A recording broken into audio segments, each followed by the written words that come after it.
دا وړاندې ستاسې د دې چې موږ د ټول اساس جوړ کړی دا یو ګام کې پاتې ده.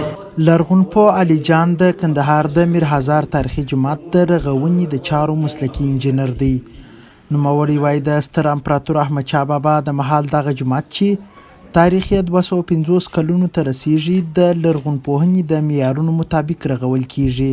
دا چې موږ د معلومات اخیستي دا پروژه د احمد شاه بابا د وخت چې تقریبا تر 250 کالو پورې خدمات لري او مخته دلته چې کار پکې سوی او ډبره پکې کار سوی د مرمر ډبره چې هغه خلاف دی ابدي ده هغه کارونه موږ ټول ریموو کړل. هغه سره رقم چې د جوړېدا ته ضرورت همه قسم موږ په کومه واسه په خواب کې کار سوی او هغه مواد پکې کارو او مطابق د ابدي او د شهرسازی د ابدات او د امارت او د اطلاعات فرهنګ د نظارت او هم چون موږ خپل انجینران په ابدات کې ډیر رسیدلي دي دوی د هدایت مطابق کار کیږي ان شاء الله. د دې ترڅنګ د مهال د کندهار احمد شاهي جومات حاجي میرویس خان نیکه او زرغونه مقبره او نورو تاریخي ابداتو د رغونې چارې هم روانې دي چې د یو شمیر هغو کارونه بشپړېدونکي دي.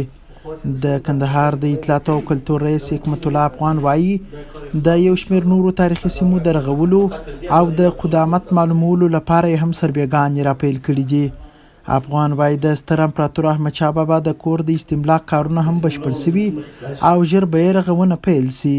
په دا وروستیو کې موږ د میرویس خان نیکه مقبرې ترمیمات بشپړ کړل او هم کار خلاص و. همدارنګه د مینا برج چې په ډېر بد حالت کې و هغه ترمیمات هم بشپړ شوي دي هغه هم تسلیم شوی دی.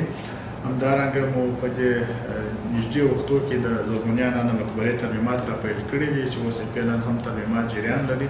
هغه مې د 9 میاشتو په جریان کې به د زرغونیانو مقبرې ترمیمات هم بشپړ شي. نو فعلا په کندهار کې دغه تاریخي ابدې دي چې تر رغونې لاندې دي.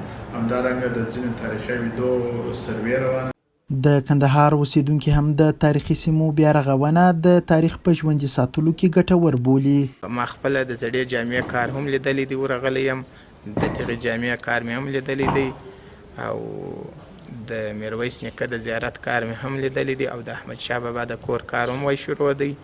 دا خو ډیر ښه دی چې اوس د کندهار او د افغانستان تاریخ ژوندی کیږي. دا خو نو انا ښه کار دی چې رانوی سي منه دا زړه شان چې منه راپورته سي منه ښه خوند کې موږ ته خوشحاله چې منه زموږ د نیکهګانو زموږ دغه راپورته سي ښه خوند کې چې اوس منه پخوا یو رقم جوړ و اوس د هغه منه ټینګ جوړېږي یا منه په ښه موادو جوړېږي. په کندهار کې دا مهال تر اویا پورې تاریخي ابدې د اطلاعات او فرهنګ وزارت ثبت کړي خو ګڼ شمېر نور تاریخي ځایونه لا هم د افغان لرغون پوهانو لخوا د څېړنې په حال کې دي چې د چارواکو په خبره راتلونکي کې به ثبت شي.